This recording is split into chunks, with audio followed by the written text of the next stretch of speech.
From lost Soviet war machines to abandoned towns literally brought to ruin during the war, here are 10 of the most incredible abandoned machines and places from World War II. Number 10.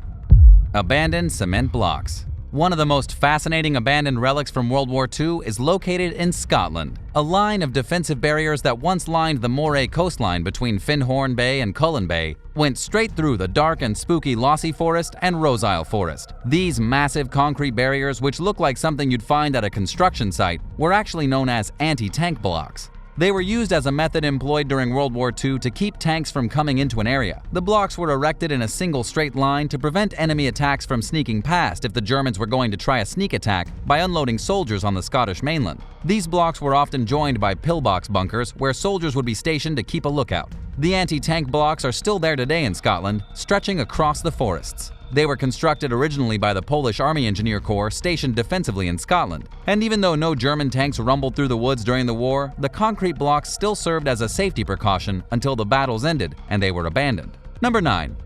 Military devices in the backyard. Police were forced to evacuate a small neighborhood near the Toronto Pearson International Airport when 3 military devices from World War II were handed into a fire station. According to Toronto City News, a local resident discovered the 3 explosive devices in their backyard and decided he should probably take them to the fire station for the local firefighters to handle. It was quickly determined by the professionals that the devices were still live and seriously dangerous. The emergency disposal unit was called in to dispose of the military explosives, and luckily there were no injuries. After the businesses around Airport Road were evacuated, everything was finished and the military devices were properly disposed of. The real mystery here is what the military devices were doing in someone's backyard in Toronto. Canada is not like England or the rest of Europe. There hasn't been an armed conflict in Canada in recent times, and so there's no reason for a military device to be buried in anyone's yard. What likely happened is that a collector or ex-soldier acquired the explosives, and then they were just forgotten about until the poor homeowner almost blew himself up.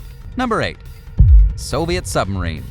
Urban explorers recently broke into an abandoned Soviet submarine nearly 75 years old, currently docked in the waters off the coast of Amsterdam. The submarine is a Soviet Foxtrot B-80, actually designed just a few years after the Allied victory over the Germans. The submarine has been rotting for over a decade in full view of the city and its residents. Knowing that it probably wasn't guarded, Bob Tyson paddled out and climbed inside. What he found was a literal time capsule filled with relics from the days of the Cold War. There were Soviet stars emblazoned on the missile storage containers, rusted pipes and gears and levers everywhere, and heaps of random personal items and trash. According to the Daily Mail, the Foxtrot entered into the Russian fleet in 1956 and by 2002 was discarded and no longer relevant. It was used briefly as a presentation space in 2002, and ever since then it's been sitting unwanted in Amsterdam waters because multiple owners have apparently refused to pay a tariff. Even though Amsterdam wants to tow the abandoned sub away from the city, nothing has happened yet. What do you think should happen to this abandoned submarine? Let me know in the comments down below, and don't forget to subscribe if you haven't already.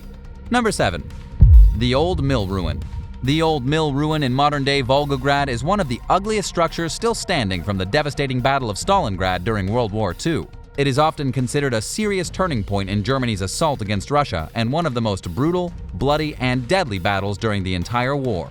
Most of Stalingrad was leveled by the assault and the months of artillery fire. After the battle finished and the smoke cleared, almost all of Stalingrad was in ruins. And while most of the city was rebuilt and renamed Volgograd, the old mill was left alone. It was abandoned to its fate as a kind of memorial monument and is still the only large ruin from the battle standing in the city today. Everything else was either cleared away as rubble or built again from scratch. The mill was actually a grain mill before being destroyed and eventually abandoned. It sits next to the local museum dedicated to the Battle of Stalingrad.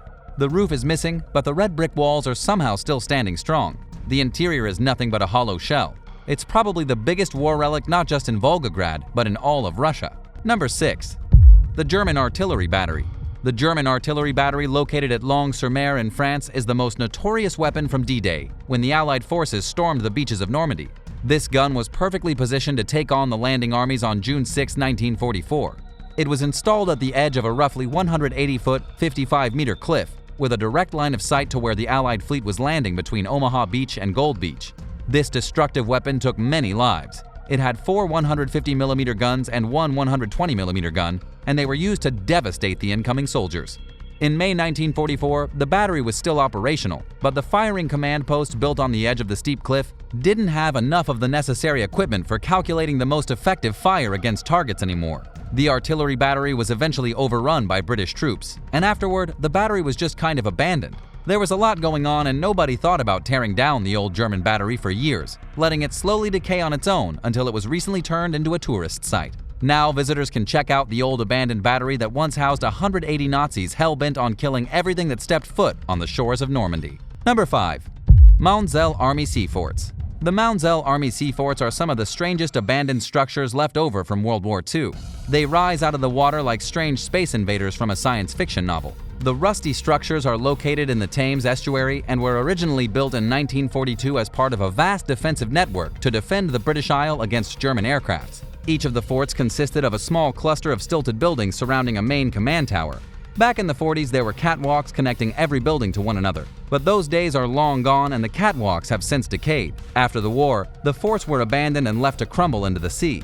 Today, there are only 2 of the structures left. They're called the Red Sands Fort and the Shivering Sands Fort. But these sea forts' history gets even stranger. After they were decommissioned in the 1950s, a pirate radio station famously commandeered one of the forts throughout the 1960s and 1970s. When they got their use out of the structures, they simply abandoned the area. And even though there have been projects proposed throughout the early 2000s to restore at least one of the forts to its previous glory, it has still never happened. They can be seen by boat or from Shoeburyness East Beach on a clear day. The forts are now in varying states of decay, and attempting to enter them is probably not the best idea, if it's not outright illegal. In all honesty, the final 2 structures will probably break apart and fall into the sea in the next couple of years. Number 4. Hurtgen Forest. After the Allied forces crossed the German border in September of 1944, they undertook the longest single battle ever recorded in United States Army history. They fought from September 1944 until February 1945 in a single area of 50 square miles. The battle happened in Hurtgen Forest as part of Operation Queen, with the main goal being the capture of the town of Schmidt. But the only way to actually capture the small town and secure the Ruhr River and its important dams was to fight through the forest. It became a brutal trench battle just like in World War I. The Hurtgen Forest was heavily fortified by the Germans, who had prepared the area for battle years before the war had even started. It was filled with numerous bunkers, deep trenches, challenging obstacles to stop tanks. Minefields, barbed wire, and the rain and snow didn't make it any easier for the soldiers. By the time the Americans finally pushed through, there was a total of around 60,000 casualties. Afterward, the entire forest was just kind of left alone and abandoned to Mother Nature. Not a lot was done to cover up what had happened in the woods either. Today, you can still see the trenches and manholes all throughout the area. There are deep trench lines running across the forest floor, concrete remains of dozens of destroyed German bunkers, leftover air ventilation shafts sticking through the soil, and countless bullets hidden beneath the dirt. Nowadays, the Battle of Hurtgen Forest is known, but for many years the story of this bloody battle was a harrowing chapter in Allied World War II history, and because of this, it was not very famed by historians. Number 3. Abandoned Torpedo Launch Station. There's an abandoned World War II torpedo launch station still sitting off the coast of Poland. It's about 1,000 feet, 305 meters from the shore, and clearly visible from a secret remote beach that almost nobody visits. This is a huge relic from World War II, used by Germans to launch torpedoes in the Baltic Sea. It was only used between 1942 and 1945. In modern times, the eerie complex has been nicknamed Torpedonia. After the war, the area was given back to Poland and the station was taken by the Soviets. They used the facility for military dive training until they too eventually abandoned it and the entire place fell into disrepair. All the usable equipment was taken for use elsewhere in the USSR, and the entire station was just left to rot. There was once a long wooden pier connecting the complex with the shore, but that was blown up purposely to make it harder for curious civilians to reach the launch station. But still, a strong swimmer can easily make it to the facility and explore the abandoned rooms. Would you be one to explore Torpedonia? Number 2. The Secret Transport Tunnel. Near a popular tourist neighborhood in Stockholm, there is an old and overgrown train track with a dark, intriguing, and somewhat secret history. The old industrial track was crafted between 1925 and 1940, and the entire purpose of the track was to bring wounded men arriving by ship at the nearby harbor to an underground disaster center hidden beneath a local hospital. However, it was never actually used during the war. No wounded soldiers ever arrived by boat into the nearby Stockholm harbor. The track was violently bombed by the Soviets during February 1944, and there was never any additional work done to complete the tracks or the secret disaster center. Today, the tracks in the underground tunnel are abandoned and mostly unknown by locals and visitors alike. Number 1. The Ruins of Antoni. The village of Antoni was already close to being abandoned before the war ever started.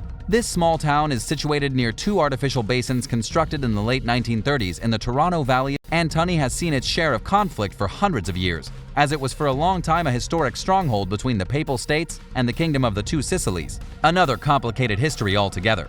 Then, when the artificial basins were built in the 1930s, most of the fertile lands were lost and many of the inhabitants just packed up their things and left. Then World War II came, and during a bombing mission by US airplanes, the village of Antoni was partially destroyed and every last living resident hightailed it out of there as fast as they could. The village sat as an abandoned ruin for the next 50 years, until the town was purchased in the 1990s and restored to its previous glory. It was then turned into a tourist hotspot that you can still visit today, with a new art exhibition center and museum. But don't worry, there are still some hollowed-out ruins in the village that you can explore. Thanks for watching. Which of these spooky abandoned places would you love to explore? Let me know in the comments, and don't forget to hit that subscribe button for more amazing videos. See you next time!